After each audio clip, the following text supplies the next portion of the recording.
এই হচ্ছে সেই খরগোশ, আর এখন এটাকে বারবিকিউ বা কাবাব। সেদিন দেখলাম যে এটা নিয়ে বেশ একেবারে মারামারির পর্যায়ে চলে যাচ্ছে, খরগোশের কাবাব খাওয়াবে। তো এটা জানাজানি হলে স্বাভাবিক এটা অনেক সময় মারামারির কারণ হয়ে যাবে, কারণ অনেকে না জানার কারণে বাকবিতানরা সৃষ্টি করবে। এই সৃষ্টি হওয়া বাকবিতানরা থেকে বের হওয়ার জন্যে আজকে এই বিষয়টি সম্পর্কে আমরা পরিষ্কার করতে চাই। এটা ইসলামে হালাল করা হয়েছে, এটা খাওয়া আমাদের জন্য হালাল, এর মধ্যে কোনো রকমের কোনো অসুবিধা নেই। তবে দুইটা প্রকার রয়েছে, আমরা সজাগ হয়ে খাওয়ার চেষ্টা করব। যদি আমাদের ভিতরে দুইটা ক্যাটাগরি আছে, একটা হচ্ছে নখযুক্ত, বড় বড় নখযুক্ত, আরেকটা হচ্ছে দুই খোরযুক্ত।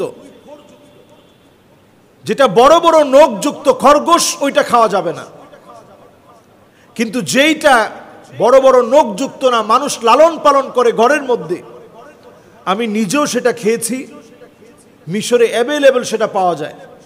এবং আপনি প্রথম খেলে একটু ইতস্তত লাগবে যে খরগোশের গোশত খেলাম, কিন্তু আল্লাহ তাআলা এটা হালাল করেছেন এবং আমি নিজে খেয়েছি। এর স্বাদ একেবারেই মুরগির যে স্বাদ।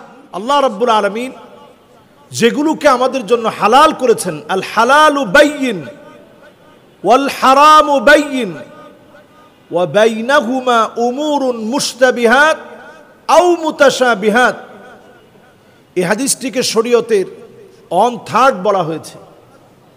তার মানে 1/3, সুলুসুদ্দিন বলা হয়েছে, দিনের 1/3 এটাকে উল্লেখ করা হয়েছে। অত্যন্ত গুরুত্বপূর্ণ, যেটা হালাল এটাকে আপনি হারাম বলতে পারবেন না। হাদিসের ভিতরে স্পষ্ট, সহি বুখারীতেও হাদিসটা আসছে, সহি মুসলিমেও হাদিসটা আসছে। মারারনা ফাস্তানফাজনা আরনাবান, সাহাবায়ে কেরাম একটা খরগোশের পিছু নিল এবং দৌড়ানোর মতো দৌড়ালো। খরগোশ কিভাবে দৌড়াতে পারে এটা তো আমরা জানি, বড় বড় লাফ দিয়ে চলে। তো দৌড়াতে দৌড়াতে খরগোশ যখন অনেকক্ষণ ক্লান্ত করে ফেলল, আয-যাহরানি ফাসাউ আলাইহি ফালাগাবু, সাহাবায়ে কেরাম দৌড়াতে দৌড়াতে সবাই ক্লান্ত হয়ে পিছনে হটে গেল।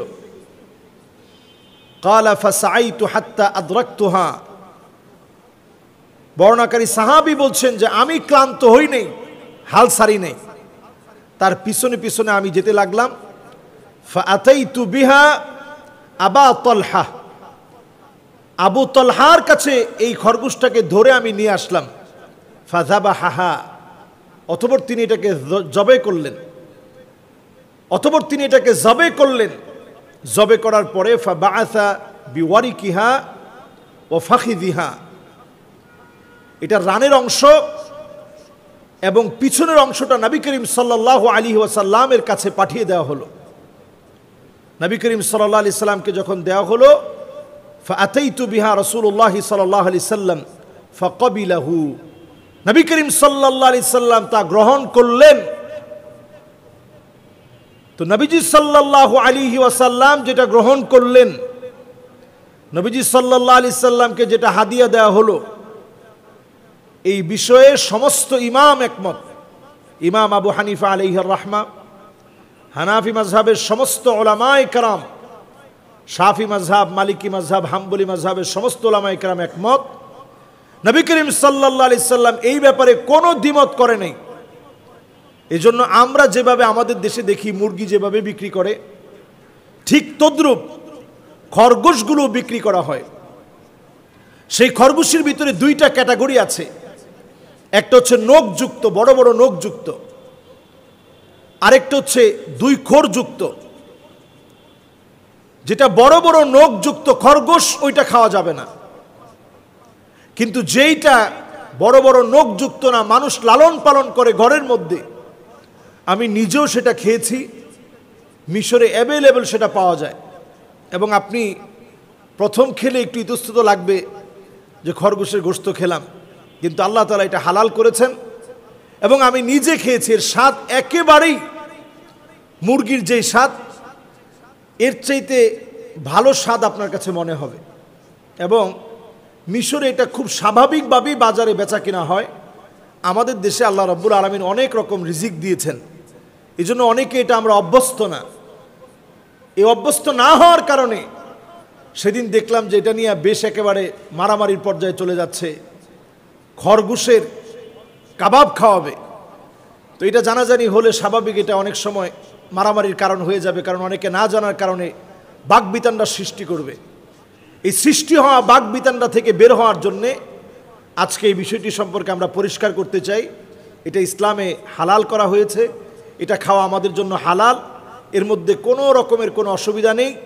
তবে দুইটা প্রকার রয়েছে, আমরা সজাগ হয়ে খাওয়ার চেষ্টা করব। যদি আমরা কেউ খাই যেটা রাসূলুল্লাহ সাল্লাল্লাহু আলাইহি ওয়াসাল্লাম পছন্দ করে খেয়েছেন, সাহাবায়ে কেরাম পছন্দ করে খেয়েছেন, দৌড়ে ঘাম জড়িয়ে তারপরে ধরেছেন, অনেকে ক্লান্ত হয়ে গেছেন, অন্যজন হাল ছাড়ে নাই তারপরে তিনি ধরছেন।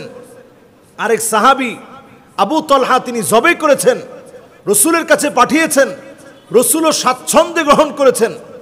এমন একটা বিষয়কে আমরা তুচ্ছ না করি, হালাল বিষয়কে আমরা হারাম মনে না করি। আল্লাহ আমাদেরকে বোঝার তৌফিক দান করুক। আসসালামু আলাইকুম ওয়া রাহমাতুল্লাহি ওয়া বারাকাতুহু।